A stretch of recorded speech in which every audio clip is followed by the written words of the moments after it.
A federal court of appeals has overturned the rape conviction of former 49er Dana Stubblefield. Stubblefield was sentenced to 15 years to life in prison after a jury found him guilty of raping a woman who was interviewing for a babysitting job. This was in 2015. The woman said Stubblefield held her prisoner, threatening her with a handgun.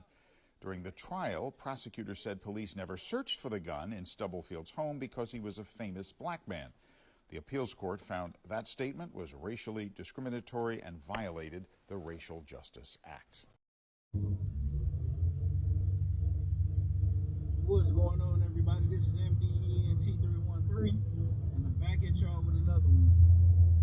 Listen, as you heard in the news video, this man spent 4 years in prison. Get this.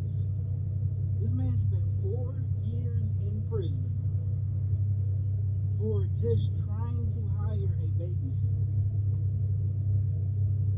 Did the right thing, paid the lady, and the lady said, you know what, this guy is an NFL star.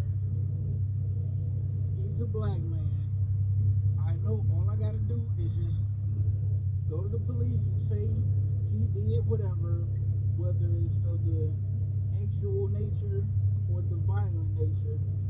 Automatically he's going to be assumed guilty, and it don't help the matter that he's a much bigger guy on top of it, right? So not only do this guy get convicted of something that he didn't even do, but the way the whole investigation was handled, from the police to the attorneys to the ruling from the judge, everything was all bad. Now what I'm trying to figure out is, when things like this happen, I know people aren't perfect and things aren't perfect, but we're living in a day and time of DNA testing, forensic science, cameras everywhere, technology. I mean, we live in a advanced civilization. I understand why certain people were able to get away with certain things back in the day, but in today's time, it don't make sense. Even when you listen to the story, it never made sense. Why aren't these cops who don't handle these investigations right? Why aren't they thrown in jail and fired? Why aren't the attorneys who represent these women, who make these bogus claims, and these attorneys know these claims are bogus, why aren't they disbarred? At least you can't put them in jail. Why aren't they disbarred?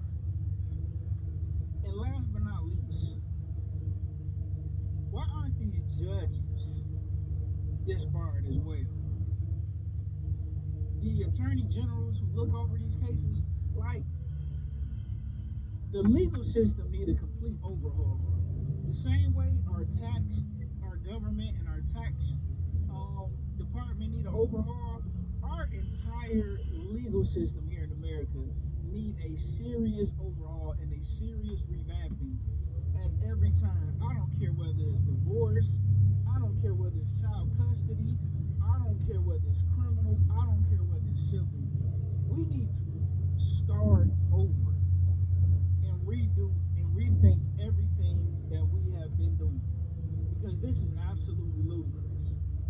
It was racist, even admitted by the attorneys. It was completely mishandled. Everything was done wrong, and this man not only lose his career, he loses freedom, his reputation, his dignity, his self-respect. Your friends and family might not ever look at you the same, because when you make an accusation like that, even if you're proven to be, found innocent, a lot of people still look at you funny and talk about you in a certain light as if you did it. And I feel bad for him and his family that he lose all that time. That time. I know a little bit over 4 years may not seem like a lot to some people, but that's a lot of time, especially when you're doing hard time. You can't get your time back. It's no telling when it comes to friends and family who he may have lost in the process that he never got a chance to say his goodbyes to. And I know in some of these situations, they'll throw money at you. Like, when you look at the Central Park Five, or in situations like this, what they'll do is they'll, give you a couple $1,000,000, and that's a start. But that don't get your time back. What I believe should happen, and hey, feel free to put your opinion down in the comment section on what you believe. What I believe should happen is not only should you get paid, but everybody involved with that case should be fired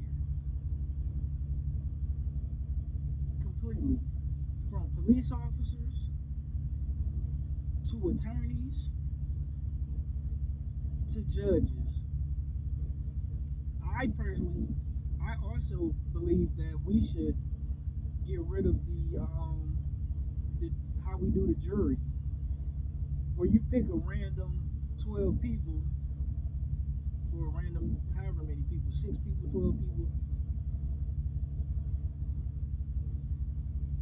because when you have a jury, you got people that may not have any legal expertise whatsoever.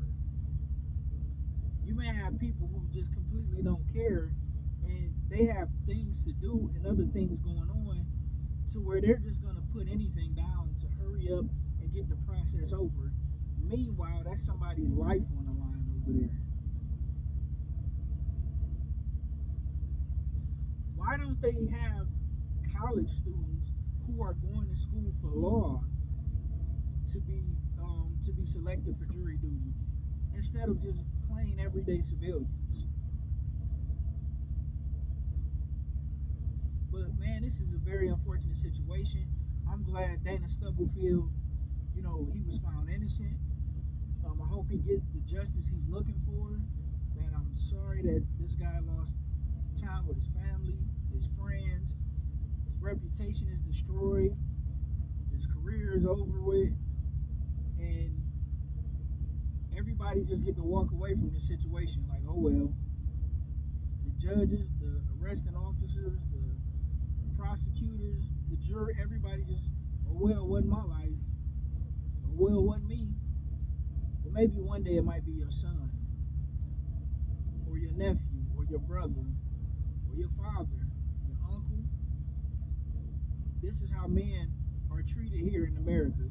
Oh well, your life just over with, who cares? Meanwhile, men have to continue to be the backbone of society by doing the jobs and getting into the careers that a lot of people don't want to do. But meanwhile, we'll just throw a man's life away just for what? Oh well, here go a few $1,000,000. Here go $1,000,000. Well, at least you got your freedom. This is absolutely disgusting what's going on. I feel bad for this brother, man. Let me know what you think in the comment section. This almost just about bring tears to my eyes, man. Subscribe to the channel, MDENT313. I'm out. Peace.